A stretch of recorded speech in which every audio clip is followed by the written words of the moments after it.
आज आप लोगों के साथ शेयर करती हूँ कूंडों की न्याज़ में बनने वाली मीठी टिकिया की रेसिपी, जिसको बनाना बहुत आसान है। बस कुछ चीज़ों का आपने ख़याल रखना होता है, रेशो का ख़याल रखना होता है, क्योंकि टिकिया बनाने में मेजरमेंट बहुत ज़रूरी है। अगर थोड़ी सी भी चीज़ें ऊपर नीचे हो जाएं तो टिकिया ख़राब हो सकती है। तो बस आज परफेक्ट मेजरमेंट के साथ मैं आप लोगों को टिकिया की रेसिपी दे रही हूँ। तो उसके लिए सबसे पहले मैंने यहाँ पे 3 पाव चीनी ले ली है।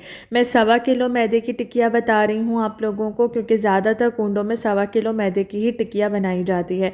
तो 3 पाव मैंने चीनी ली, उसको मैंने पीस लिया। आप लोगों ने पिसी पिसाई नहीं लेनी है, नॉर्मल जो चीनी होती है उसको पीस लें। और 2 कप मैंने नीम गर्म दूध ले लिया है। इसमें अब मैं चीनी को भिगो के रख दूँगी। तो ये स्टेप आपने 2-3 घंटे पहले करना है। टिकिया बनाने से 2-3 घंटे पहले आपने चीनी को दूध में भिगो के रख देना है।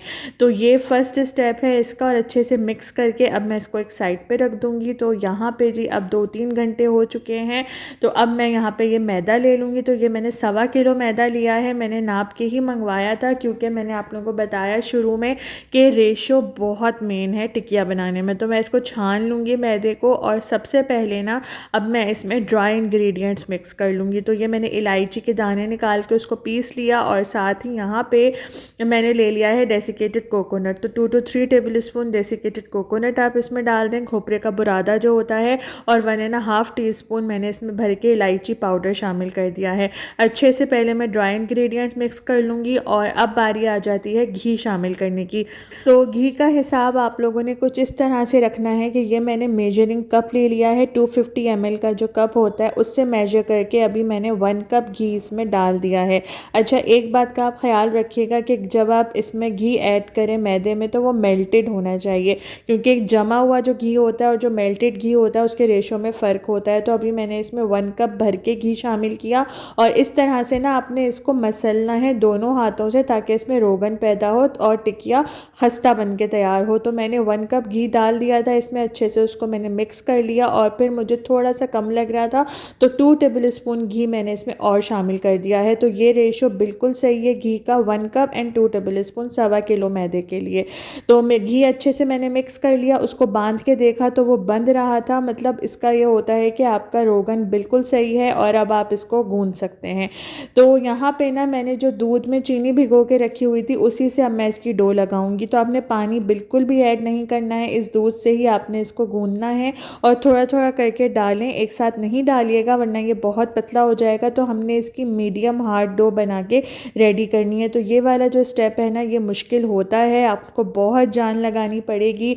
तो अगर आपके मसल्स हैं और आप कर सकते हैं तो आप ख़ुद से गूंथ लें, वरना अब मैं अपने हस्बैंड को बुलाऊंगी और वो इसको गूंथ देंगे, क्योंकि मेरे बस की बात नहीं थी। इसको आपने बहुत ही अच्छे तरीके से गूंथना है। जितनी अच्छी इसकी गुंदाई होगी ना, उतनी ही टिकिया बेहतरीन बन के तैयार होगी, खस्ता बन के तैयार होगी। तो यहाँ पे अब मैंने इसको गूंथ लिया है अच्छे से। और कोई भी किचन टावल ले लें, उसे अच्छे से आप गीला कर लें। और 10 से 15 मिनट का रेस्ट दूंगी मैं इसको।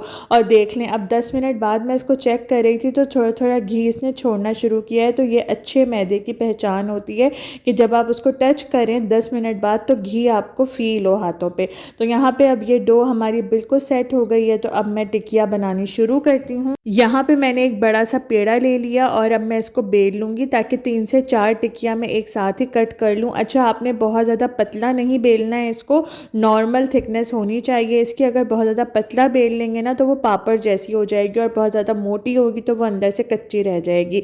तो नॉर्मल थिकनेस की आपने बना के रेडी करनी है। अगर आपको फील होना कि पतला हो गया है तो फिर आप इसको दोबारा से बना लें, मतलब पेड़े में मिक्स कर दें। देख लें, इतनी थिकनेस इसकी होनी चाहिए।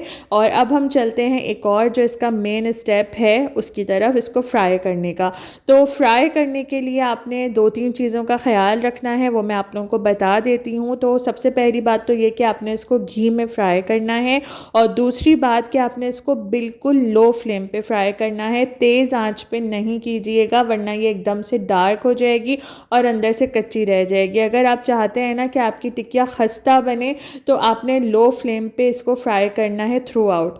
और जब इस तरह से इसमें ये क्रैक्स नज़र आएँ और क्रैक्स के साथ ये ऊपर आए ना, लाइक खिल के ऊपर आए, तो इसका मतलब ये होता है कि आपकी बेहतरीन सी टिकिया बनने वाली है, बिल्कुल भी नहीं टूटेगी और खस्ता बनेगी। जैसे कि खस्ता टिकिया होती है वो आपकी बनेगी, अंदर से बिल्कुल कच्ची नहीं होगी। तो ये जो क्रैक्स इसमें भी आपको नज़र आए ना, और ये खुद ही ऊपर आई है घी पे, तो इसी तरह से आपकी टिकिया ऊपर आनी चाहिए। और जब एक साइड से ये ब्राउन हो जाए, आपको थोड़ा टाइम लगेगा, बहुत पेशेंस के साथ आपने इसको फ्राई करना है।